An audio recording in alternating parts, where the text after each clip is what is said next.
Assalamualaikum warahmatullahi wabarakatuh. Alhamdulillahirabbil alamin wa bihi nasta'in ala umuri dunya waddin wa ala alihi wa sahbihi ajma'in amma ba'du. Tibtum wa tabassyakum wa tabawwa'tum ila jannati manzila. Alhamdulillah, pada malam hari ini kita bisa melanjutkan kembali pengajian kita kitab Bulughul Maram. Semoga Allah Subhanahu wa taala memberikan kepada kita pemahaman yang benar dan lurus terhadap agama ini. Amin ya rabbal alamin. Pada pertemuan yang lalu jemaah sekalian, kita sudah membahas tentang menggendong anak pada waktu sholat. Ternyata hukumnya boleh dan tidak ada larangan dengan dua syarat.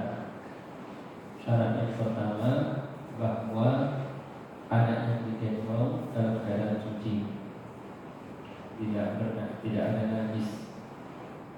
Dan itu dalilnya adalah ketika Nabi sedang sholat, kemudian Jibril memberitahu bahwa pada sendalnya ada najis. Lalu Nabi ketika sholat itu melepaskan sendalnya. Berarti memang tidak boleh ada najis di badan kita, di tempat kita, dan juga di pakaian kita. Kemudian yang kedua, memang anak itu butuh untuk digendong.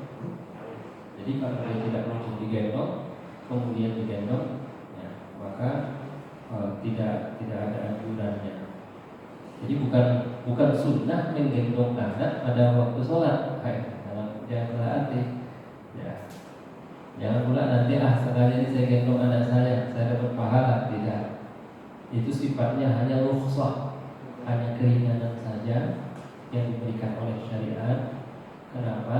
Karena agama ini tetap menjaga kasih sayang walaupun ketika seseorang itu sedang sholat. Bukan berarti tidak peduli dengan anak kecil ketika seseorang melaksanakan kewajibannya kepada Allah Subhanahu wa taala.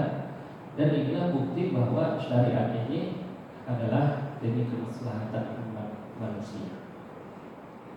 Kemudian jemaah, kita juga membahas pada pertemuan yang lalu bahwasanya Nabi Shallallahu Alaihi Wasallam memerintahkan kepada kita membunuh al-aswadain, dua yang hitam. Ya. Di situ tafsirnya adalah ular yang berwarna hitam dan juga kalajengking. Tapi ada syaratnya, apabila mengganggu. Kalau jaraknya dari kita 15 meter atau 20 meter kita lihat, nggak mungkin kita kejar, ya, nggak perlu dikejar. Tapi ini mengancam nyawa kita ataupun memudaratkan kita. Dan inilah yang menjadi kaidah dalam fikih, ad-dararu yuzal. Kemudaratan itu harus dihilangkan. Ataupun la darara wala dirara, tidak boleh memudaratkan dan tidak boleh pula dimudaratkan. Dan hukum itu berlaku sampai ketika kita dalam melaksanakan sholat sekalipun. Nah, selesai itu Pak, kita masuk kepada hadis berikutnya. Lau ya'lamul maru baina yadayil musalli mada alaihi. Seandainya orang yang lewat mengetahui di antara orang yang sedang sholat, di antara di hadapan orang yang sholat, mada alaihi, bagaimana besar dosanya, bagaimana dahsyat dosanya, lakana yakifu arba'ina khairan lahu. Niscaya berdiri selama 40 lebih baik baginya, min an yamurra baina yadayhi, ketimbang lewat di hadapan orang yang sedang sholat. Wa qala Abu Nadhr, berkata Abu Nadhr, salah satu perawi hadis, la adri, aku enggak tahu, aqala arba'ina yauman, apakah beliau mengatakan 40 hari, berdirinya 40 hari, atau 40 bulan, atau 40 tahun. Rawahul Bukhari wa Muslim. Hadis ini diriwayatkan oleh Imam Bukhari dan juga Imam Muslim. Jadi lewat di hadapan orang yang sedang sholat. Ya, sholat apa saja? Sholat wajib ataupun sholat berjamaah. Sholat wajib ataupun sholat sunnah, sholat sendiri ataupun sholat berjamaah. Nah, apa hukum lewat di depan orang yang sedang sholat? Jadi, kalau kita perhatikan hadis tadi, ya, terang benderang, jelas dan tegas bahwa ya, lewat di hadapan orang yang sholat sangat tidak dibenarkan. Ya, tidak dibenarkan kita lewat di hadapan orang yang sedang sholat. Satu, itu mengganggu kekhusyuan orang yang sholat. Yang kedua adalah dosanya yang disebutkan dalam hadis tadi, yang menunggu selama 40 tahun lebih baik daripada lewat dari hadapan orang yang sedang sholat. Cuma dalam riwayat itu perawi lupa gitu. Apakah Nabi menyebutkan 40 tahun atau 40 hari atau 40 bulan? Yang jelas seandainya yang dimaksud pun 40 hari, itu saja berarti dosanya sudah sangat besar, karena menunggu 40 hari 40 malam, ya, itu siapapun tidak akan ada yang sanggup untuk melakukannya. Ya, namun masalahnya, apakah larangan tadi, larangan itu kan dua, apakah larangan itu haram atau makruh? Itu yang menjadi masalah. Itu yang harus kita pertanyakan di sini. Memang dilarang, tapi larangannya itu apakah larangan makruh atau larangan haram? Mari kita lihat pendapat ulama. Sebelum kita melihat pendapat ulama, mari kita pahami dulu apa yang dimaksud dengan melewati. Ya, apakah setiap melewati? Misalnya orangnya sholat di belakang sana, kita lewat dari sini, apakah itu termasuk melewati orang yang sholat? Nah, kalau begitu orang nggak bisa sholat, nggak bisa lewat. Jadi, sebagaimana disebutkan bahwa melewati di jalan antara tubuh orang yang sedang sholat dengan sutrah yang dijadikan sebagai pembatas. Itu yang nggak boleh. Jadi kita berdiri di sini, kemudian kita pakai sajadah. Sajadah kita itulah sutrah. Jadi kalau kita lewat di depan sajadahnya, 1 jengkal dari depan sajadahnya atau 1 meter, apalagi kalau 5 meter, tidak masuk dalam kategori hadis tadi. Nah, itu yang pertama. Jadi misalnya melewati di tengah sajadah orang sedang sholat, sebab sajadah merupakan contoh dari sutra.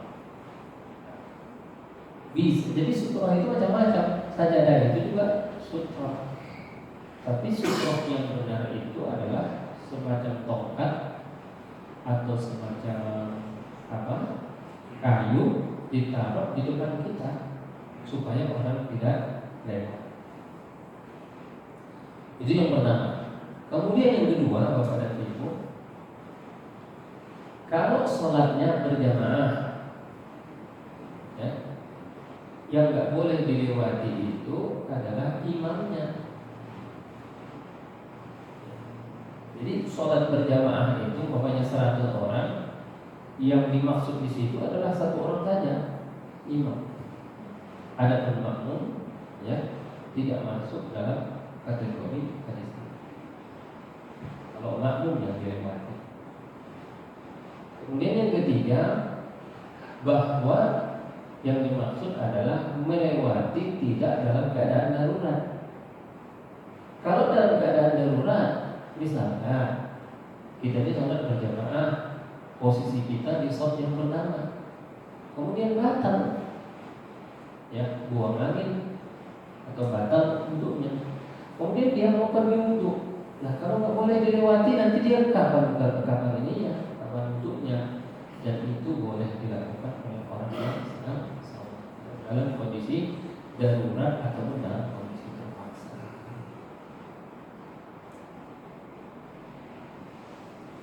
Jadi mazhab ulama dalam menyikapi hal ini, pendapat yang paling kuat, yang paling rajih, bahwa lewat dari depan orang yang sholat hukumnya adalah haram, berdosa melakukannya, berpahala meninggalkannya. Namanya haram. Itu pendapat yang paling kuat. Tapi ada pendapat lain, pendapat Imam Al-Ghazali. Imam Al-Ghazali ini di samping beliau ahli tasawuf, beliau juga ahli fikih. Yang banyak sekali buku-buku fikih yang dikarang oleh Imam Ghazali, termasuk beliau juga adalah pengarang kitab usul fiqh. Beliau mengatakan hukumnya adalah makruh. Ya. Menurut Imam Ghazali, lewat depan orang yang sholat tidak sampai berakibat pada haram, tapi sebatas makruh. Tapi dari dua pendapat tadi, Imam Al-Bukhari memilih pendapat yang menyatakan hukumnya adalah haram.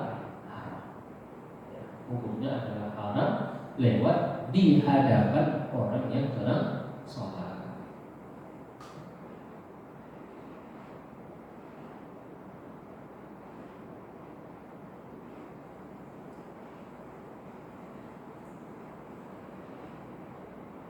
Nah ini, kapan boleh melewati orang sholat? Ya. Meskipun dihukumi haram, namun ada saat-saat tertentu seseorang boleh melewati orang yang sedang sholat. Misalnya ketika akan buang hajat, ya. Tidak ada jalan lain. Tapi ketika buang hajat pun masih ada jalan lain, ya, maka kita harus melewati jalan lain itu. Tapi ini tidak ada jalan lain, kecuali itulah jalan satu-satunya. Nah, diperbolehkan pula melintas yang sholatnya ceroboh. Maksudnya sholatnya ceroboh misalnya apa? Misalkan ada shop yang bolong, ya, kemudian dia posisinya di belakang. Orang yang di depannya nggak mau maju ke depan, ya, nggak mau atau nggak paham serta nggak mengerti. Dia yang paham dan mengerti, dia jalan dari belakang ke depan, ya. Nah, itulah termasuk juga gerakan-gerakan di luar sholat, tapi tidak membatalkan sholat, Pak. Nah, kemarin masih ingat, Pak, gerakan-gerakan di luar sholat yang dilakukan oleh Rasulullah tapi tidak membatalkan sholat ada berapa? Masih ingat? Satu masih ingat, membuka pintu. Nabi sedang sholat, tiba-tiba Aisyah mengetuk pintu. Nabi berjalan ke kiri dan ke kanan, ya. Tapi posisi arah kiblatnya tidak berubah, maka itu boleh. Apalagi gerakan di luar rukun sholat dilakukan Nabi, tapi tidak membatalkan sholat. Menggendong. Ya. Apalagi yang ketiga, akal jawab sholat itu bicara. Ya, oh iya, begini juga ya. Yang ketiga. Nah, apa lagi? Membunuh binatang yang berbisa yang mengancam kita. Nah, itu juga. Kemudian sholatul khauf, sholat ketika ketakutan. Itu sholat ketika dalam peperangan, maka itu bahkan tidak menghadap kiblat pun tidak apa-apa ketika sholatnya itu sholat khauf. Kesimpulan berdasarkan penjelasan di atas dapat diambil bahwa melewati orang sholat adalah perbuatan yang haram, atau setidak-tidaknya menurut Imam Ghazali makruh. Pendapat yang paling kuat adalah tetap haram. Yang kedua, boleh lewat dari depan orang yang sholat kalau umpamanya apa? Kalau umpamanya ada uzur. Selesai sampai di situ tentang hukum melewati orang yang sedang sholat. Silakan Pak kalau ada pertanyaan. Ya. Kalau di Mekah, Mekah kan orang sholat. Ya. Itu masih ada orang yang lalu lintas itu gimana? Bisa ke sholat, orang masih kawal, kalau lewati di kadang-kadang di sholat sunnah di luar itu. Iya. Tapi tidak boleh sholat sunnah juga. Makanya kita dilarang sholat amana qari'atul thariq, di jalan. Gak boleh sholat di tengah jalan. Jadi tempat-tempat yang dilarang sholat di mana? Kuburan, kandang unta, kamar mandi, apa lagi? Jalan. Gak boleh. Lah ya. Nah makanya tadi kalau dia sholat di dekat Masjidil Haram, kan itu ada garis. Mestinya orang yang sholat di dekat Masjidil Haram itu membuat pembatas ataupun sutra. Ya nanti akan kita bahas apa hukumnya meletakkan sutra itu dan bagaimana definisi sutra. Ya, berapa jarak antara berdirinya imam dengan sutra harus kita bahas juga nanti insyaallah. Jadi kalau masih bisa dihindarkan, wajib hukumnya untuk menghindarkan. Tapi masalahnya di Masjidil Haram itu orang sangat ramai dan juga berdesak-desakan. Ya, makanya kadang-kadang orang yang sholat ini kalau nggak berilmu bukan dapat pahala, dapat apa? Dapat dosa. Udah tahu begitu ramainya, ngotot sholat dekat makam Nabi Ibrahim. Ya, makam itu bukan kuburan yang sudah, ya, tempat berbijaknya Nabi Ibrahim. Padahal seandainya dia sholat sunnah tawaf itu berjarak 15 meter, 20 meter pun dari tempat itu tidak ada masalah. Kadang-kadang orang mencari kesempurnaan sunnah, tapi menyebabkan kemudaratan bagi apa? Bagi arus orang yang sedang tawaf itu. Di pertimbangan bikinnya keliru. Ya, gimana Pak? Kasuistik sekali ya. Ya. Nyambung Pak Andri tadi. Kalau kita lagi di Haram, Masjidil Haram, saya punya kejadian adalah saat Syafi. Saya itu selesai masuk ke besar. Dan ini padat-padatnya guys. Paling padat itu kan setelah yang waktu ya. Ya. Pas kita udah susah, saya dapat pesat dengan yang ini sudah tidak bisa ruku dan sujud. Masih bisa ruku terus sujud juga agak susah. Tak dapat tempat. Tidak ada tempat. Terus baris, tapi saya tetap berhitungan supaya kakinya agak rendah sehingga ketika sujud saya bisa masuk ke kolomnya. Sudah takbiratul ihram, tiba-tiba sambungan ibu-ibu pula, emak-emak dari Turki yang gede-gede itu, langsung berdiri di depan saya. Itu bagaimana hukumnya? Soalnya kita itu udah perempuan, kita udah nggak bisa rukuk sama sekali, udah sangat benar. Ya, namanya juga Pak kondisi darurat. Ya, kondisi darurat. Jadi kita wajib rukuk dan sujud itu adalah rukun sholat. Tapi kalau tidak bisa, sebisanya. Ya, sebisanya kita lakukan. Fattaqullaha mastata'tum. Ya, bertakwalah kamu kepada Allah dengan segenap kemampuan yang ada pada kamu. Jadi kalau udah di luar kemampuan mau gimana lagi? La yukallifullahu nafsan illa wus'aha. Allah tidak membebani seseorang kecuali dengan sebatas kemampuan. Ya Pak. Ini Pak, dulu saya sekitar 2 tahun yang lalu Pak ya, ada kajian juga dari salah satu ustaz. Dia menyatakan bahwa kalau memang kita sudah pakai sutro, dalam hal ini sejadah Pak ya, kemudian ada orang yang mau melewatinya di sini, kita harus berusaha mempertahankannya Pak agar tidak dilewati. Ya.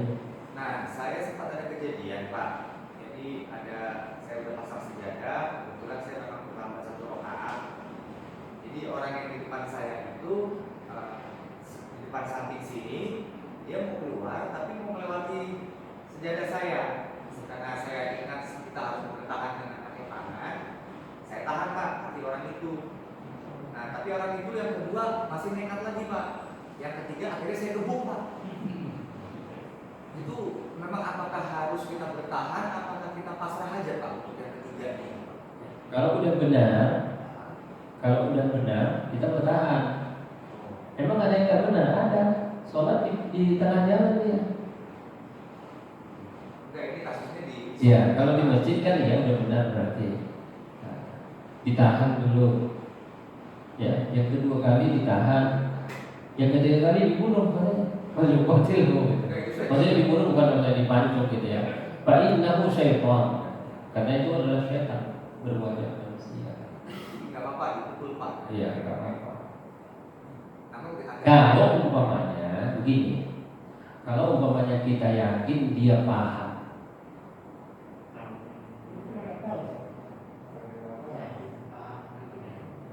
ini masuk-masuk. orang ini paham,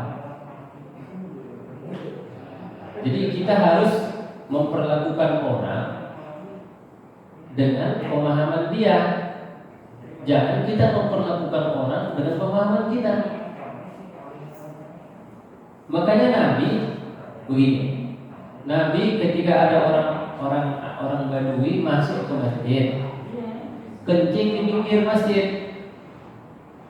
ya, kira-kira orang itu dirajam Nabi atau enggak? Enggak. Sahabat marah-marah, mau dikejar sahabat dipukul.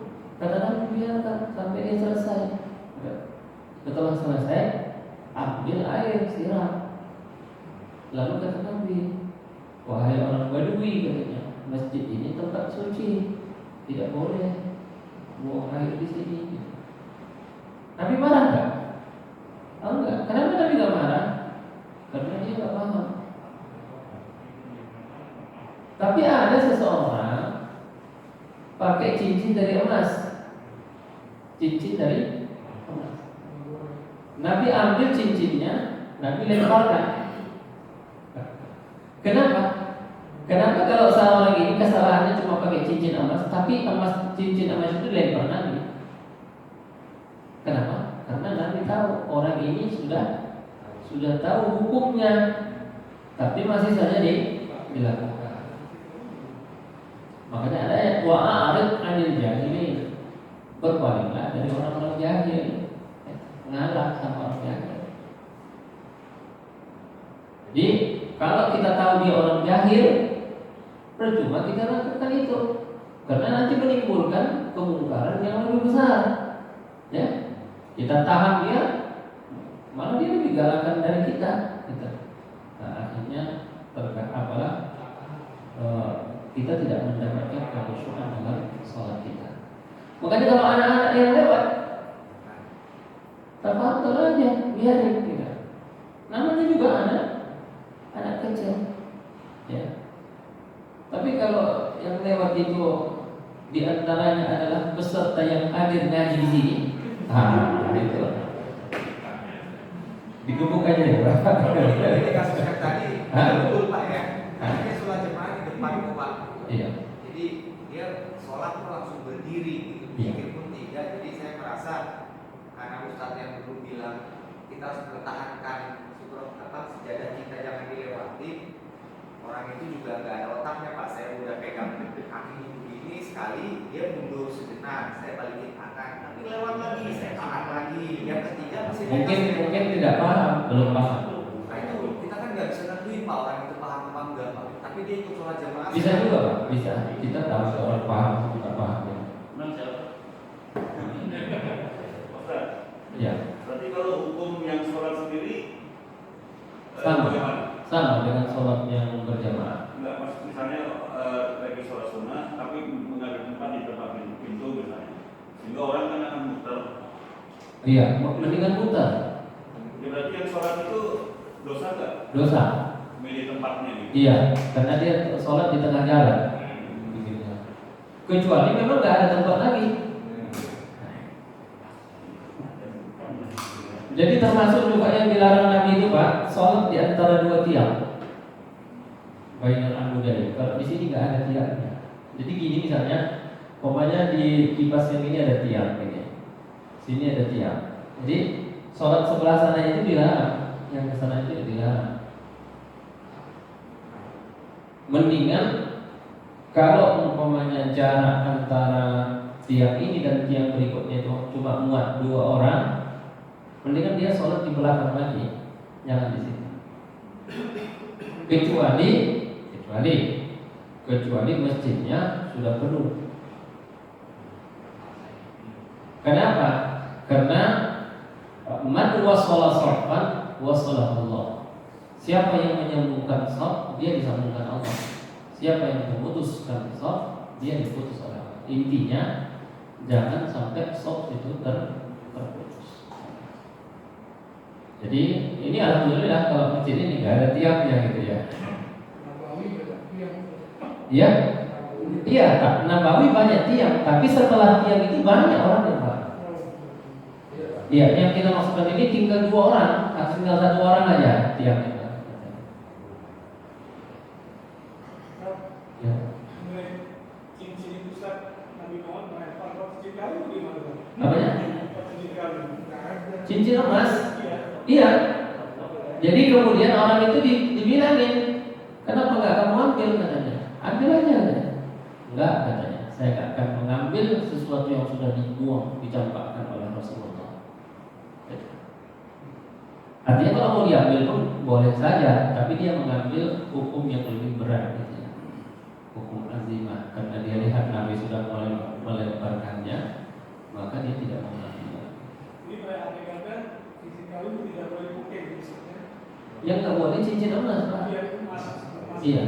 Nggak ada cincin kawin dan nggak cincin kawin Pak. Yang penting cincin emas. Laki-laki nggak boleh pakai emas. 1, hukumnya haram. Yang kedua, bikin impoten. Nggak boleh pakai emas laki-laki. Bikin penyakit. Bikin lemah syahwat. Maka emas itu bagi laki-laki menyebabkan lemah syahwat. Dalam kitab-kitab fikih begitu kita lihat syarahnya. Nanti kalau laki-laki pakai emas, emasnya tambah mahal lagi. Ini kan yang bikin mahal emas itu karena ada ibu-ibu. Kalau nggak ada ibu-ibu, emasnya murah. Ketersediaan emasnya sedikit, sementara yang mau pakai emas itu banyak. Kayaknya kalau di Pulau Jawa emasnya banyak, insya Allah murah.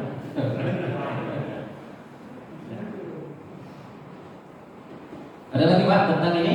Kalau tidak ada kita pindah ke masalah berikutnya.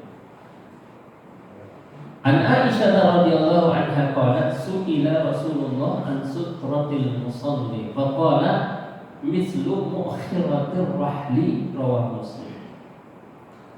Ditanya baginda Rasulullah SAW tentang sutrah orang yang salat, ukurannya bagaimana? Beliau mengatakan mislu mu'khiratir rahli. Apa itu mu'khiratir rahli itu? Dikatakan di sini yustahabbu lil imami wal munfarid an yusalli ila sutrah. Disunnahkan bagi imam dan bagi orang yang sholat sendirian untuk sholat pakai sutrah. Jadi ingat Pak, yang dianjurkan pakai sutrah itu siapa? Orang yang sholat sendirian ataupun imam. Kalau makmum nggak ada. Sutrahnya makmum itu adalah sutrahnya imam itu adalah sutrahnya makmum. Idza shalla ahadukum falyusalli ila sutratin wal yadanu minha. Apabila kamu sholat, maka sholatlah ia kepada sutrah dan hendaklah ia mendekat kepada sutrah tadi. Jangan juga, maksudnya apa?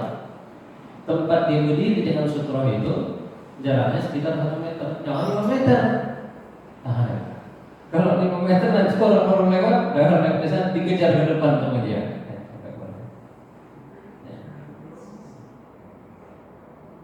Tujuannya adalah tamna'ul murara baina yadayhi, mencegah agar tidak ada orang yang lewat di depannya.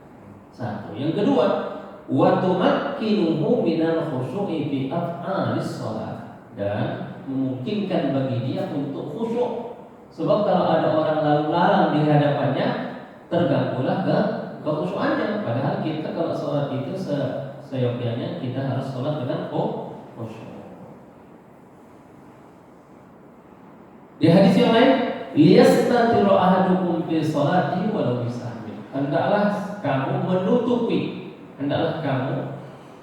apabila salah seorang kamu sholat, menutupi depannya walaupun dengan anak panah. Ya, dengan anak panah. Orang dulu nggak ada sajadah, Pak. Sajadah itu datang belakangan kan. Seolah-olah sajadah ini rukun sholat. Coba ya. Kalau nggak ada sajadah, nggak sah sholatnya. Kamu kenapa nggak sholat?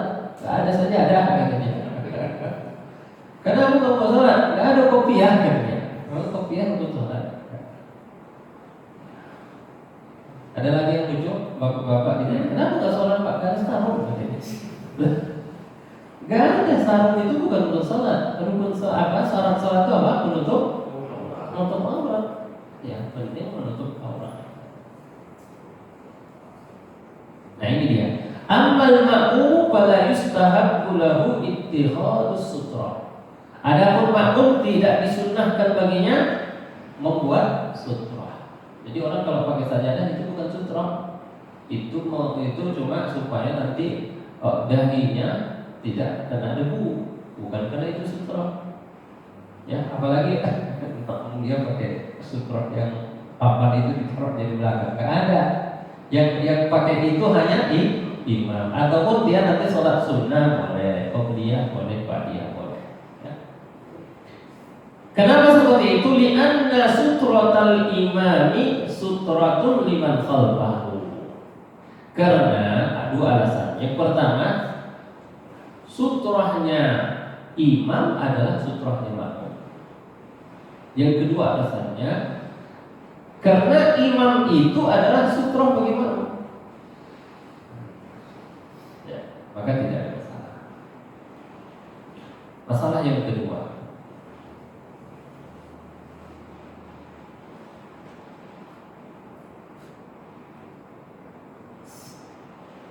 sunnahnya sutrah itu bukan sajadah.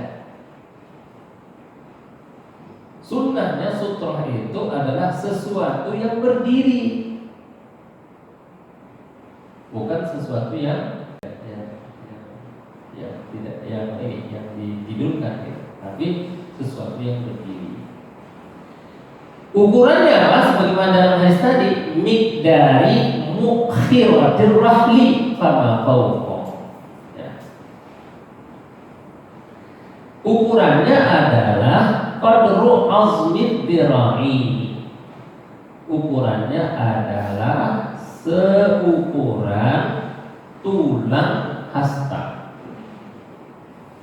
Segini. Ini berapa ini?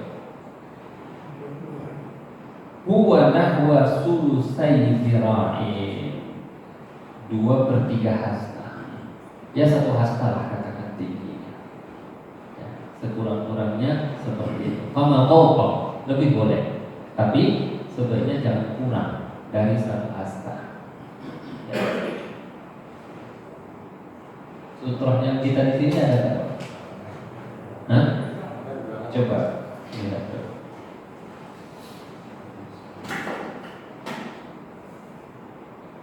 Ya, mendekati, masih kurang tinggi lagi. Sutrah itu segini ya. Atau udah pas ya, tapi kalau kurang nggak boleh, tidak afdal, tapi kalau lebih malah lebih afdal. Gitu ya. Tapi katanya wa yahsulu bi ayyi syai'in aqamahu baina yadayhi hakada.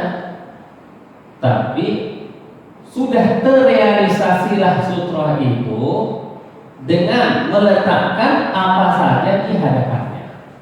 Apa saja di hadapannya itu sudah dianggap sutra, tapi kurang afdal. Kalau mau afdal, sutra itu diberdirikan. Ditancapkan di tangan. Cuma kalau di sini kan keramik nggak bisa ditancap, makanya itu sutra itu ada kedudukannya. Dan itu dalam syarah Sahih Muslim karya Imam Nawawi. Kata Imam Ibnu Qudamah dari madzhab Hambali, wa qadarus sutrah fi tuliha dirahum wa nahwa. Ukuran sutrah itu panjangnya berapa meter? Jawabnya dirahum wa nahwa.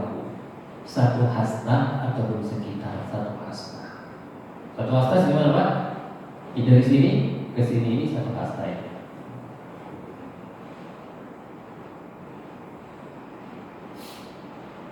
Jadi kebanyakan ulama mengatakan 1 hasta. Cuma 1 hastanya pas atau lebih kurang. 1 hasta pas atau 1 hasta lebih kurang. Mana yang benar? 1 hasta lebih kurang. Yang dipakai adalah takrib. Takrib itu artinya lebih kurang. Lebih boleh, kurang juga boleh. Tidak harus pas 1 hasta. Jadi jangan bilang 30 cm,5 aja, nggak perlu, nggak boleh gitu disebutkan. Karena ke dalam hadis itu alasannya apa? Karena Nabi mengatakan ukurannya adalah bi akhiratir rahli, ya, bi akhiratir rahli, dengan sepanjang tulang hasta. Tulang hasta orang kan beda-beda Pak. Orang Indonesia agak orang Arab pun ada yang tinggi, ada yang sedang, ada yang pendek juga ada. Itu makanya nggak bisa ditentukan dengan ukuran yang pas.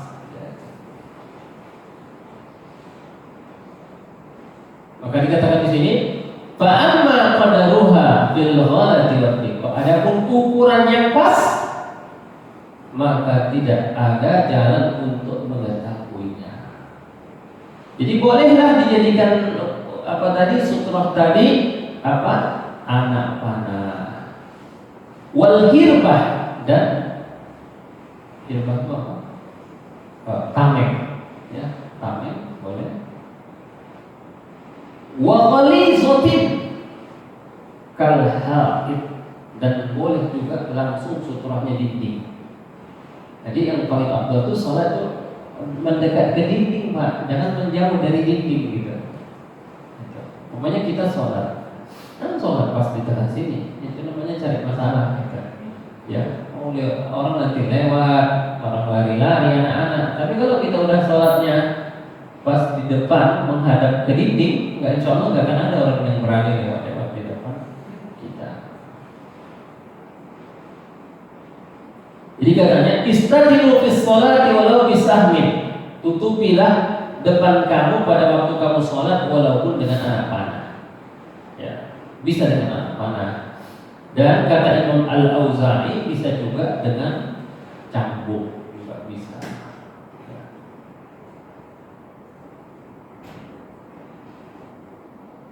Wallahu ta'ala. Nah, kemudian masalah yang kita bahas lagi itu tadi berapa tingginya. Udah paham Pak ya? Tingginya. Kemudian berapa jarak dari kita berdiri ke sutrah tadi? Ini yang mau kita bahas sekarang. As-sunnah an yadanual musalli min sutratihi wa yakunu qariban minha bihaitsu yatamakkanu min raddil mari baina yadayhi. Disunnahkan seseorang itu dekat dari sutrahnya. Dekatnya gimana? Memungkinkan dia untuk menahan orang yang mau lewat di depannya.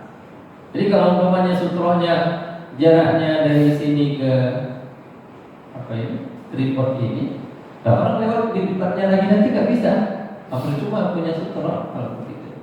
Jadi dekat ya sebatas tangan kita sedikit. Karena kata Nabi, idza shalla ahadukum ila sutratin falyad'u minha. Kalau salah seorang kamu sholat kepada sutrah, pakai sutrah, maka mendekatlah daripadanya. La yaqta'u syaitanu alaihi salatahu. Jangan sampai setan memutuskan sholatnya. Ya, Nabi menamakan orang yang lewat dari depan orang yang sholat itu, padahal sudah ada sutranya, itu adalah setan, setan jin atau setan manusia.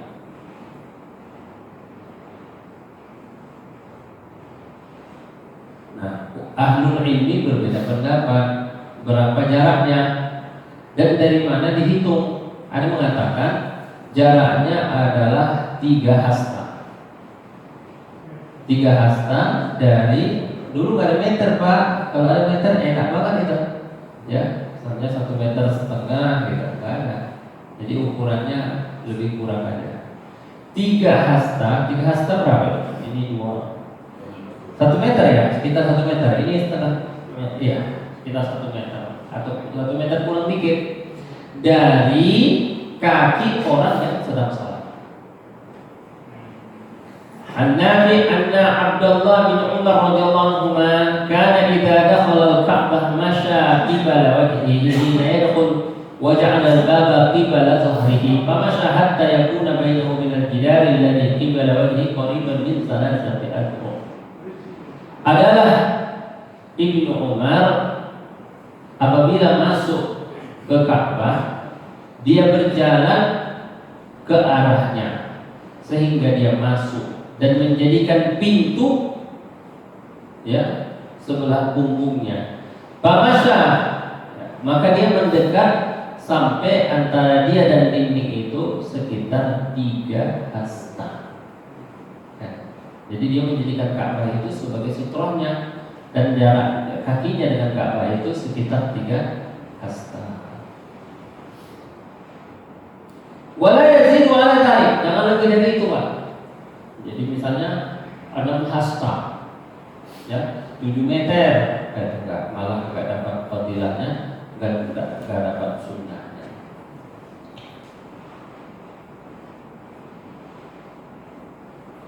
Tapi ada juga yang mengatakan adalah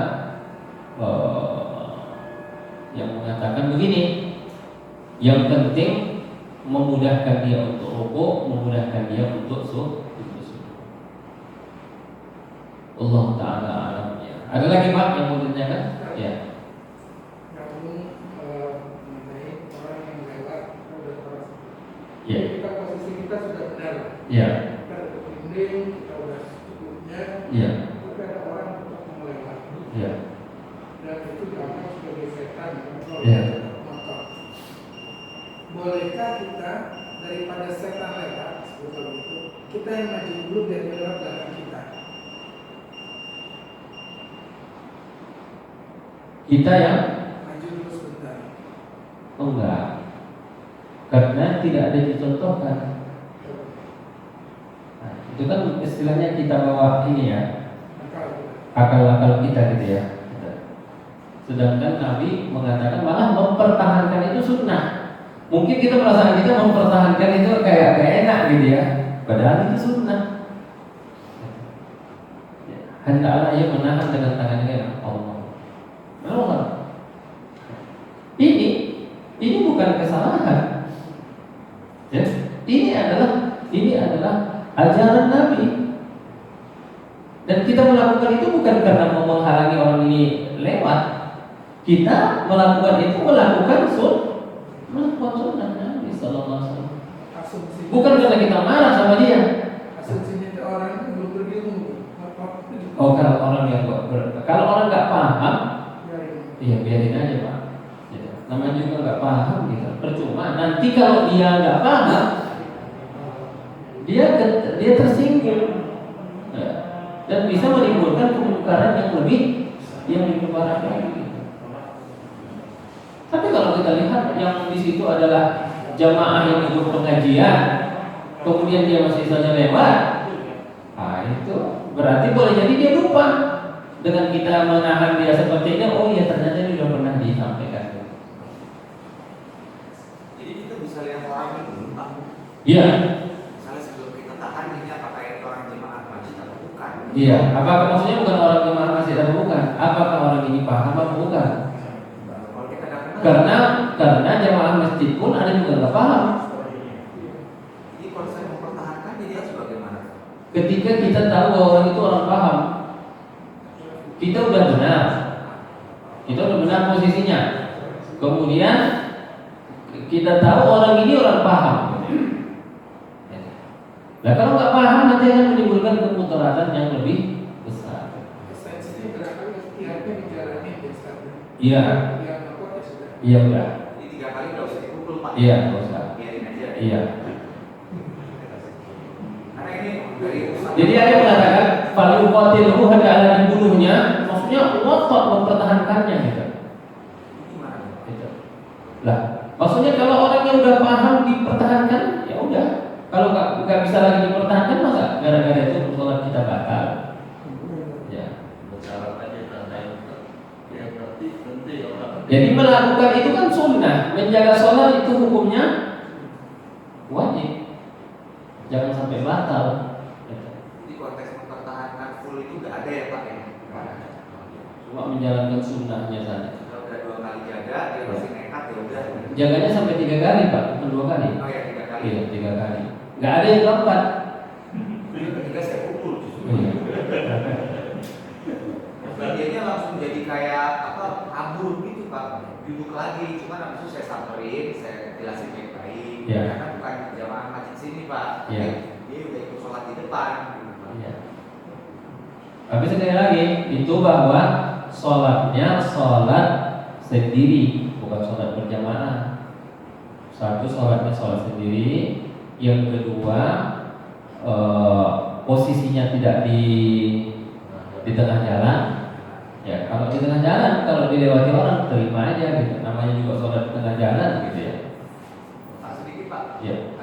Apakah kalau orang itu dia udah 2 rakaat telat kayak saya kasusnya kan waktu itu kan telat Pak. Jadi saya harus menambah lagi 1 rakaat sebelum tahiyat terakhir.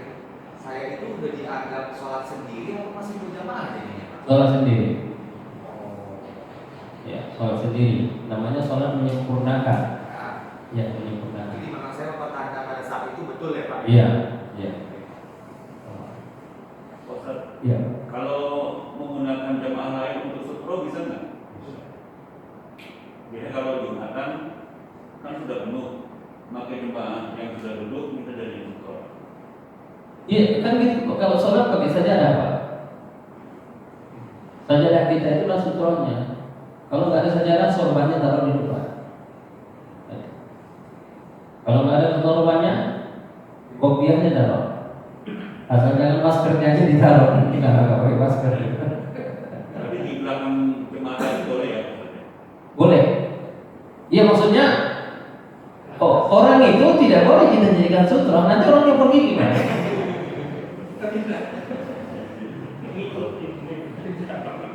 Jadi sutra mandiri kita punya gitu. Kalau perlu kacamata pun ditaruh nggak apa-apa, apa saja. Pulpen juga boleh, ya.